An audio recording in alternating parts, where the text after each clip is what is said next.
Assalamu alaikum, урматтуу мекендештер, момун мусулман бир туугандар. Биз бул видео кайрылуу менен кайрылып атканыбыздын себеби бүгүнкү күндөгү көйгөйлүү маселеге айланган Кара Суу жана Базар Коргон райондарындагы мектептеринде болуп аткан жоолук маселеси боюнча. Бул маселенин артынан бир канча митингге чыгышыптыр мугалимдер.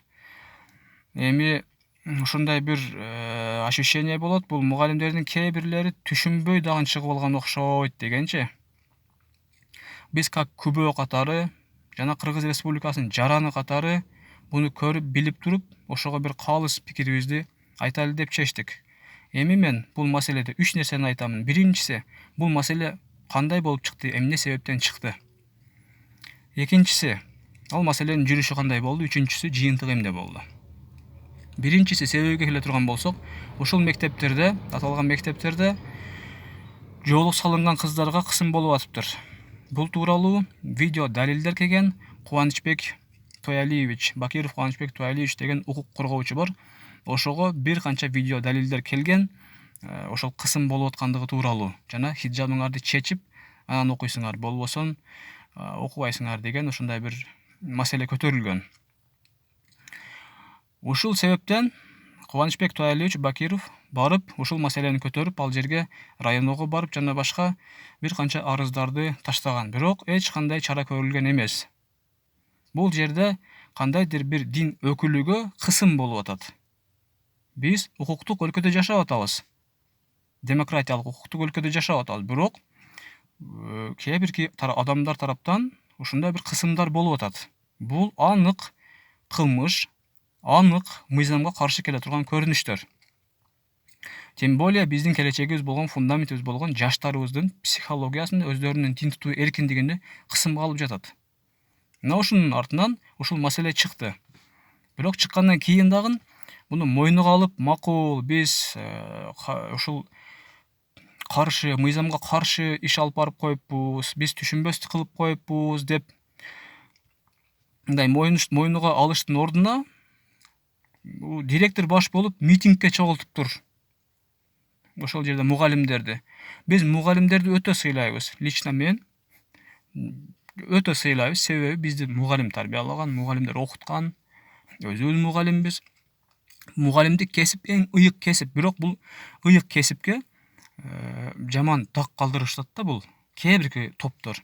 Биз жалпысынан мугалимдерге эч каршылыгыбыз жок. Бирок ушундай бир кээ бир мектептер бар экен, ошол жерде сабатсыз ушундай бир өтө бир адеп ахлакка дагы туура келбей турган, бир ыйманга туура келбей турган бир өтө бир жат көрүнүштөр, бир дикость деп койсо болот да, бир жапайылыктарды ушундай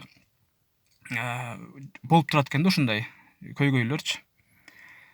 Эми ушул жерде митингге чыккандардын мен видеосун көрдүм да, лично биз көрүп туруп, биз бул болуп аткан окуядан башка облустта болсок дагы биз мусулман катары миллетибиз айтып түшүндүрүп коюш. Эми ошол жерде чыгып бир экөө мугалимдер сүйлөп атат да, эми биз мына биз чыныгы мусулман биз деп сүйлөп атат да, биз жүрөгүбүз менен ишенебиз. Чыныгы мусулман деген урматтуу мугалим, именно ошого кайрылып атам, ошону сүйлөп аткан. Сиз билесизби мусулман деген ким? Чыныгы мусулман деген ким, билесизби? Мусулман деген маанисин билесизби? Мусулман деген жалгыз жаратуучу Кудай Таалага моюн сунган деген маанини берет. Сиз моюн сунсаңыз эгер, эмне себептен Кудай Тааланын өкүмдөрүнө каршы чыгып атасыз? Жана бирөөсү айтып атат, керек болсо медресеге барып окушсун деп. Сиз кайсы өлкөдө жашап атасыз? Сиз кайсы мыйзамдар менен жашап атасыз? Урматтуу мугалим. Мугалим деп айтыштагы бир тил барбы айтат. Себеби мен көрүп атам, ал жерде турган топ бир базарный бабалардын чогулушкага окшоп калыптыр. Бир адеп ахлак, бир тартип, уят сыйыт деген нерсе калбаптыр да. Кантип сиздер таалим тарбия бересиздер да, мен түшүнбөймүн. Урматтуу ошол жердеги мугалимдер, сүйлөп аткандар, медресеге барып окусун деп айтып аткандар. Сиз түшүнүп атасызбы? Сиз кайсы өлкөдө жашап атасыз? Жана кайсы кылымда жашап атасыз? Эмнеге сиз кээ бир адамдардын укуктарыны ошондой тепселеп кысым жаратасаларгачы? Сиз өзүңүз үстүңүздө кийип турганыңыз, сиз турушуңуз бир кыргыздардын же Кыргызстандын бир каада салтыга же диниге дагы эч нерсеге туура келбейт. Билесизби? Сиз Европанын кийимин кийип турасыз. Сизди дагы Европага барып ошол жерде иштең же ошондой мектеп таап алың деп Европага барсаңыз дагы, даже улуу светтик державаларга барсаңыз дагы сиз андай мектеп таппайсыз. Хиджаб кийген кирбесин деген мектепти таппайсыз. Эмне себептен сиз ошону билип туруп сиз кысым көргөнсүз же түшүнбөй атасызбы ошону? Мугалим деп аталып сиз биз высшее образование менен ушинтип иштеп жүрөбүз. Сиздер высшее образование менен ушул нерсени жөнөкөй нерсени түшүнбөйсүздөрбү? Сиздер эмне менен ойлоп атасыздар? Акылыңыздар кайда? Европага барып ошентип мектеп издеп көрүңчү, бизде эмес, Европадан мектеп издеп көрүңчү. Сизге дагы ошентип айтса болот. Сиз Европанын кийимини кийип, Европанын жанагы маданиятын таңуулап атасыз. Сиз мынтип жүрүшкө акыңыз жок деп сизге бирөө айтып атабы Кыргызстанда?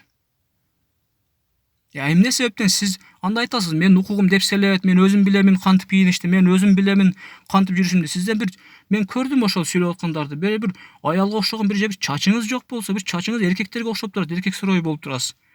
Сиз мындай туура келбейт бунуңуз, мынтип келбеңиз деген болсо, мен укугум дейсиз да. Сиз өзүңүздүн укугуңузду жакшы билет экенсиз. Эмнеге хиджаб кийип келип аткандардын укугуну тепселеп атасыздар? Эмнеге укук прям өзүңүздөрдүн укугуңуздарды ушундай бир бийик коесуздар, башкалардын укугу? Сиздер эле укуктуу, алар укуксузбу? Кыргызстан укуктуу өлкө, Кыргызстан демократиялык өлкө, Кыргызстан баарына тегиз, мыйзамдары баарына тегиз. Акылыңыздарга келиңиздер. Мойнуга алып, ошол мен ката кылып коюпмун дештин ордуна базарный баба болуп чыгыпсыздар ошол жергечи, как базарная баба. Биз тилди түшүнөт экенбиз, биз түшүнүп атабыз угуп туруп, эмне жөнүндө сөз болду, бул мугалим экен деп айтып атабыз да. Бирок башка тилди түшүнбөгөн бирөө болсо, булар бир базарная бабалар, бир көчөдө жүргөн аялдар дейт да. Сиздердин же формаңыздар окшобойт, же өзүңүздөрдүн мындай турганыңыздар окшошпойт да. Мугалимдик деген ыйык кесипке сиздер так калтырып атасыздар. Татыктуу эмессиздер ушуларчы. Көзүңүздөрдү ачып, ойлой турган акылыңыздарды иштетип, акылыңыздар менен ойлоңуздар, башка жагыңыздар менен ойлобоңуздар. Акылlı иштетиңиздер. Акыл ээлери деп Аллах Таала Куранда кайрылган. Башка жандыктардан өзгөчө болуп адамга акыл берген. Акыл неаматты, ошону туура пайдаланып, туура колдонуңуздар. Биз мусулманбыз, чыныгы мусулманбыз деп Куранда фарз дегенге сиздер тетиркелип атасыздар. Тооба кылып калайлы. Тооба кылып калайлы. Ошол себептен урматтуу көрүп аткан ушул Кыргызстандагы ар бир жарандарга кайрылып кетет элем. Жанагы районудагы Сариев, Сопибек Сариев. Кудайдан коркуңуздар. Моюнга алып, бизден ката кетиптир, ушундай бир түшүнбөстүк болуп калыптыр дештин ордунда, "Но сенин адресиңби?" деп жана укук коргоочуга көргөзүп атасыз. Адресини билип сиз эмне кыласыз? Эмне коркутуп атасыз сиз антип? Аллах бар. Сиз Аллахка каршы иш алып барбаң. Анын артында мусулман бир туугандар бар. Кыргызстандын чыныгы, Кыргызстандын келечегине күйгөн эркектер бар. Кыргызстандын чыныгы жарандары бар, патриоттор бар. Сиз коркутуп, антип үркүтүп, сиздер уюшкан кылмыштуулук сиздердин ишиңиздер. Уюшкан кылмыштуулук. Уюшуп алып, кээ бир дин өкүлдөрүгө сиздер кысым көргөзүп атат экенсиздер. Кысым көргөзүп атасыздар. Зулумдук кылып атасыздар. Бул шарияттын дагы, мамлекеттин дагы законуга каршы келет. Көзүңүздөрдү ачып, ойлоно турган акылыңыздарды иштетип ойлонуп жүрүңүздөр.